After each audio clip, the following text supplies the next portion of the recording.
Hello అండి.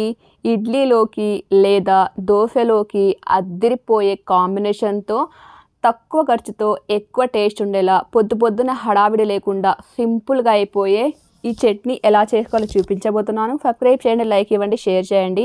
ముందుగా stove on చేసుకొని కడాయిలో 2 టేబుల్ స్పూన్ అంత ఆయిల్ వేసుకోవాలి. కొద్దిగా వెల్లుల్లి వేసుకొని వేయించుకోవాలి. హాఫ్ కప్పు ఆనియన్ వేసుకోవాలి. వీటికి గోల్డ్ కలర్ ఏం అవసరం లేదు. ఆయిల్లో ఇలా వేయించుకుంటే సరిపోతుంది. ఆనియన్ రేట్ చాలా ఎక్కువగా ఉంది. తినే కారాన్ని బట్టి ఎండుమిర్చి వేసుకోవాలి. సన్నగా కట్ చేసుకున్న 4 పండు టమోటాలు వేసుకోవాలి.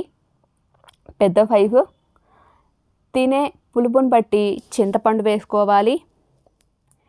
ఇది తొందరగా వేగడానికి తగినంత సాల్ట్ వేసుకోవాలి.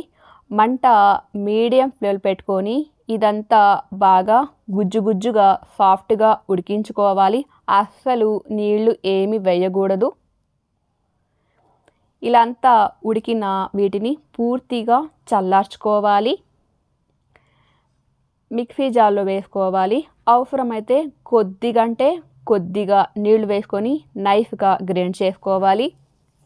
వీటికి తిరగమాత వేస్తే ఇంకా చాలా బాగుంటుంది. కడాయిలో 1-2 టేబుల్ స్పూన్ అంత ఆయిల్ వేసుకొని కొద్దిగా ఆవాలు, కొద్దిగా మినపప్పు, కొద్దిగా కరివేపాకు వేసుకోవాలి. మంట సిమ్లో పెట్టుకోండి.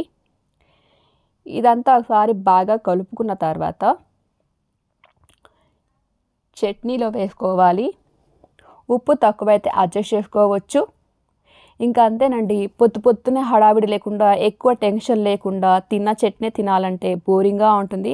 అప్పుడప్పుడు ఇలాంటి కొత్త ట్రై చేస్తుంటే పిల్లలు పెద్దవాళ్ళు అందరూ ఇష్టంగా తింటారు. మనకు కూడా పని తక్కువగా ఉంటుంది. చాలా బాగుంది. ఒక్కసారి ట్రై చేయండి, మీరే సూపర్ అంటారు. మళ్ళీ అలాగే చేసుకొని తింటారు. సబ్స్క్రైబ్ చేయండి, లైక్ ఇవ్వండి, షేర్ చేయండి, కామెంట్ చేయండి.